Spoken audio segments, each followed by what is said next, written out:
हुए हैं मुंबई में, और हमारे पुराने मित्र नीलेश शाह साहब विराजमान हैं फाइनेंशियल कैपिटल मुंबई में। शाह साहब, आपका स्वागत है CNBC आवाज़ में।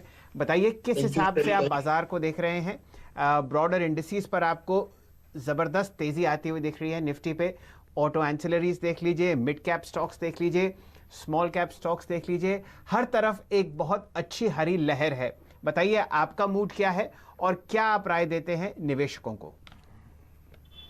सो डेफिनेटली जब मार्केट इतनी तेजी से बढ़ रहा है तो हर कोई खुश होता है, उनके पोर्टफोलियो पे हरी चीजें दिखती है।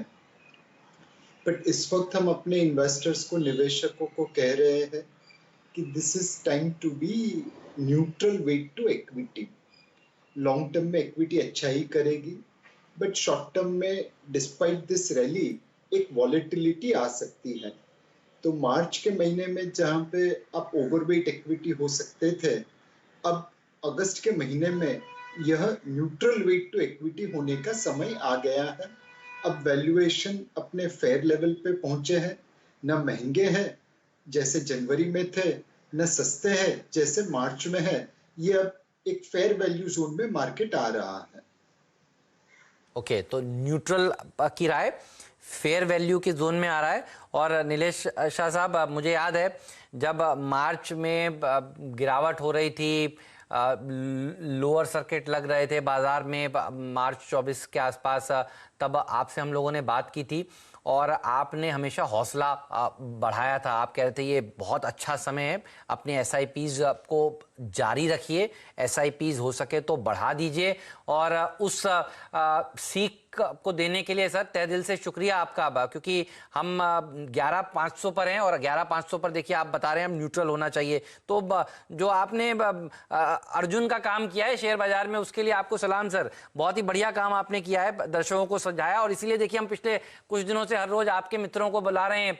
परसों हमारे साथ यहाँ पर मौजूद थे समीर अरोड़ा साहब, कल शंकर शर्मा साहब थे, और देखिए आज आप यहाँ पर गाइड कर रहे हैं हमारे दर्शकों को। तो सर बहुत बढ़िया लगा आपसे बात करके। दोबारा बताइए, FIIs की तरफ से जो फ्लोज आ रहे हैं उसको देखकर थोड़ा सा कॉन्फिडेंस जमता है। और मैं आपका परसों शाम का एक ट्वीट देख रहा था, सारे जहां से अच्छा हिंदुस्तान हमारा, और क्या पैसा लगाया है FIIs ने इस महीने भी। क्या ये फ्लोज जारी रहेंगे? इस पर आपकी टिप्पणी क्या है? मुझे लगता है ये फ्लोज जारी रहेंगे। एक MSCI और FTSE, दो बेंचमार्क एजेंसीज जो इंडेक्स बनाते हैं दुनिया भर के इमर्जिंग मार्केट के लिए, वो दोनों ने भारत का वेट बढ़ाने की बात की है। FTSE ने अपना काम कर दिया है और MSCI कुछ दिनों में करेगी, ऐसी उम्मीद है। तो जैसे जैसे बेंचमार्क इंडेक्स में आपका वेट बढ़ता है, वैसे वैसे ऑटोमेटिकली फ्लोज आते हैं। दूसरी चीज, IMF ने जो डेटा रिलीज किया है GDP ग्रोथ के ऊपर, उसमें गिन चुन के 2 कंट्रीज है या 3 कंट्रीज है जिनका GDP ग्रोथ कैलेंडर ईयर 2020 में पॉजिटिव रहेगा। ऑब्वियसली इंडिया उसमें टॉप मोस्ट कंट्री है।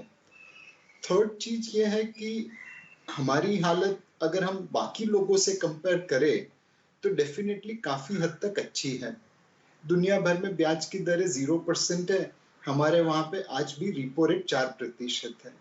दुनिया भर में फिस्कल डेफिसिट और government debt to GDP ratio बहुत ऊपर बढ़ा है, हम आज भी उसे कंट्रोल में रख के बैठे हैं।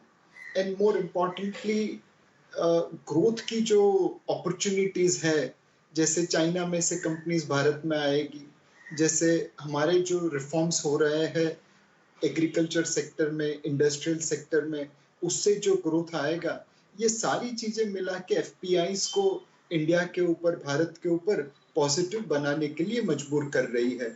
और इसीलिए हमने देखा है कि जबकि सारी इमर्जिंग मार्केट में से FPIs पैसा विड्रॉ कर रहे हैं, इंडिया में उन्होंने पैसा लगाया है।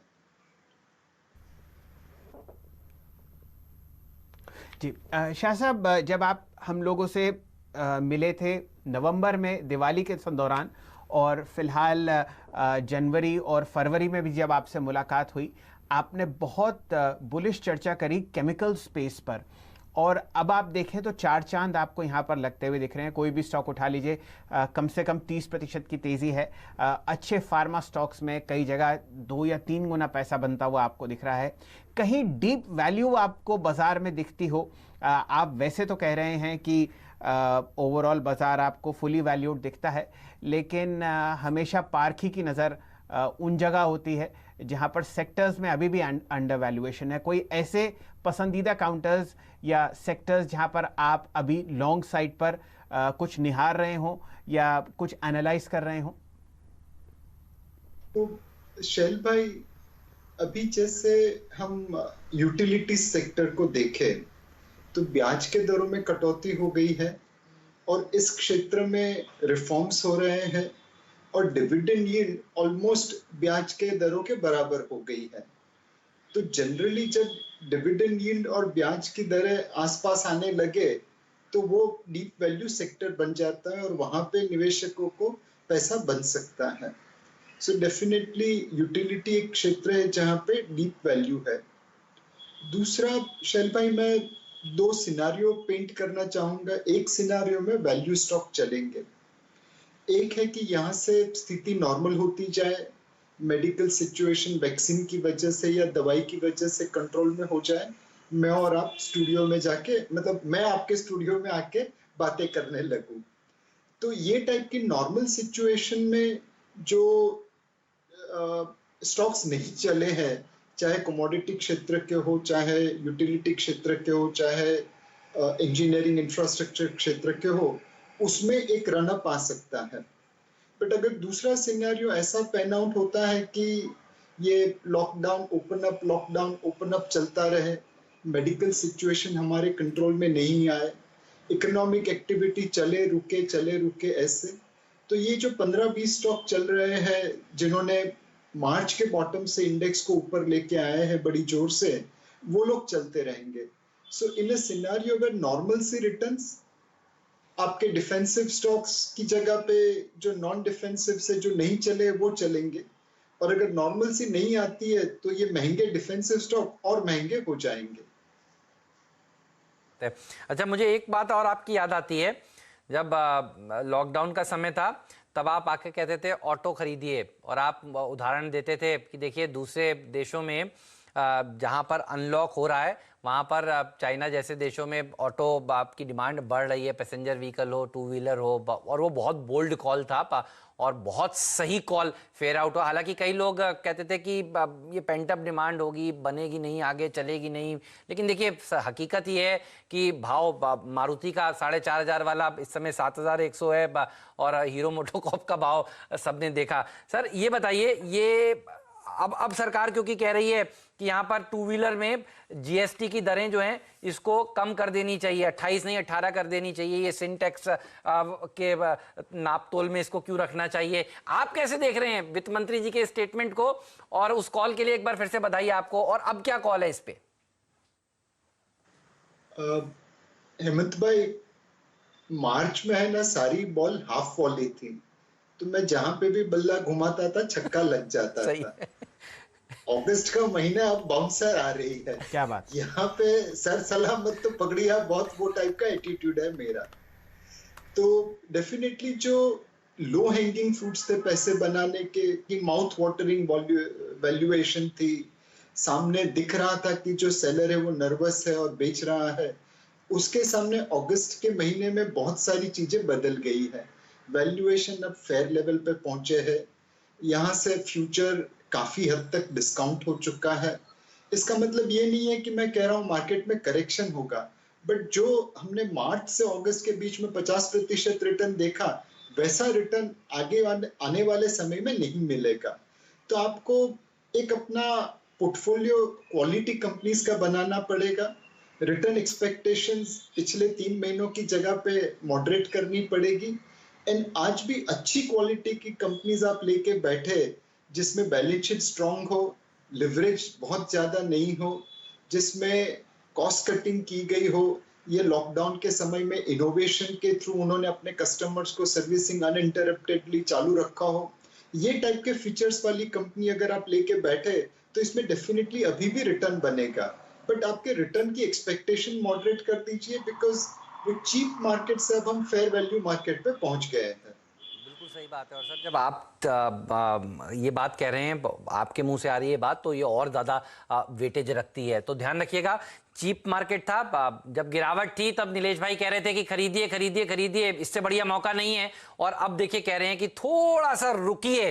तो ये बहुत ही शानदार आपने बताया। लेकिन सर ये जो आपने पैसा बनवा के दिया है कोविड के दौरान, लॉकडाउन के दौरान, आपका अपना बिगेस्ट लर्निंग क्या रहा? क्योंकि अब हम 11,500 पर हैं और आपने ये फेज पूरा देखा, घर से काम आपने भी किया, हम लोगों ने भी किया खूब।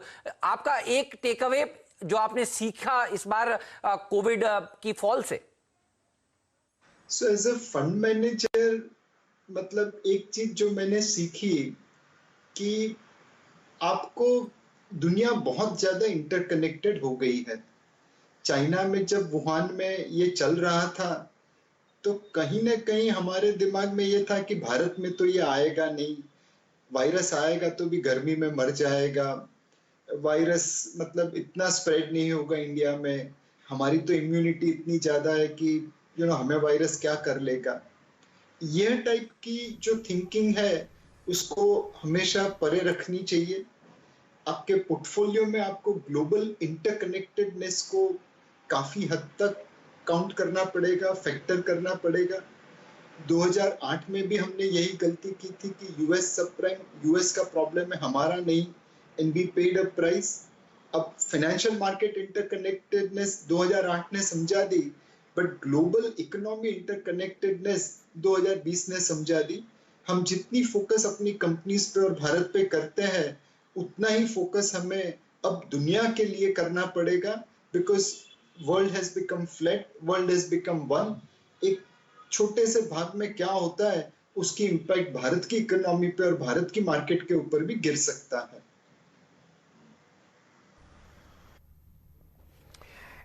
चलिए शाह साहब, हमेशा की तरह आप बहुत ही आराम से और बहुत ही सरल वीडियोस को देखने के लिए आप जरूर से सब्सक्राइब कर लें हमारे YouTube चैनल को। फ्रेंड्स, मिलते हैं अगले वीडियो के अंदर, जब तक के लिए गुड बाय।